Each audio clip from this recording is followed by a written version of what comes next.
Oh, look at this pig! Oh. They're all ready for you. Oh, I'm very drawn to this one here.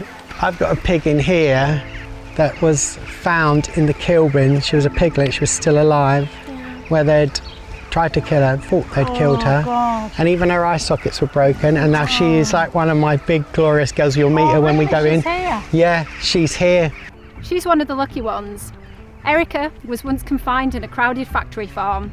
For years of her life, she was cruelly caged, unable to turn around or properly nurse her young. Nowhere to forage, nest or play, she was prevented from carrying out most of her basic natural instincts. She watched as her piglets were taken from her, their tails painfully cut off before her very eyes. Now she's in a sanctuary, living the life of freedom that she deserves. Millions of others are not so fortunate. If you hadn't rescued them, what kind of a life would they have?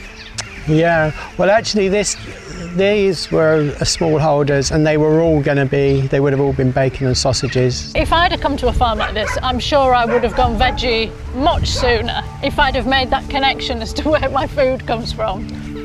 We've done investigations for over a decade now, and we've found pigs being hammered to death, chickens who are left to die from dehydration deliberately because they're too small or too weak to be profitable.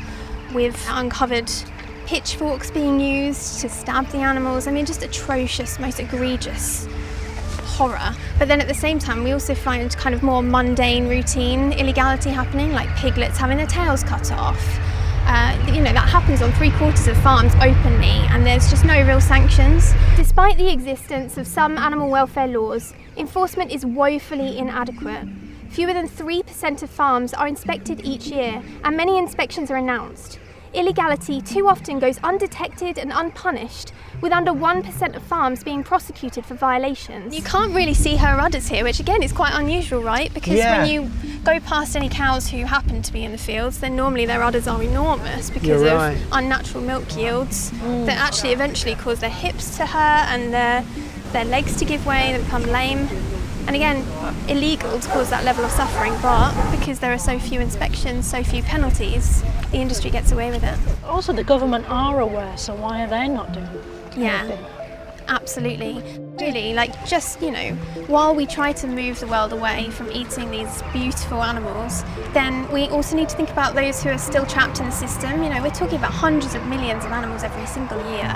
And really, like you say, the government needs to step in, and proper enforcement of the laws that exist is the linchpin to all of that, really.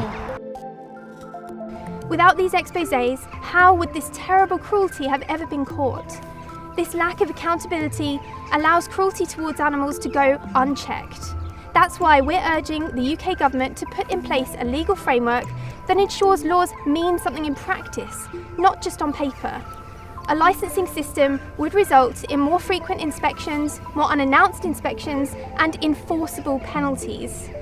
While we work towards a world where animals are no longer confined in factory farms, we need to remember those who still are.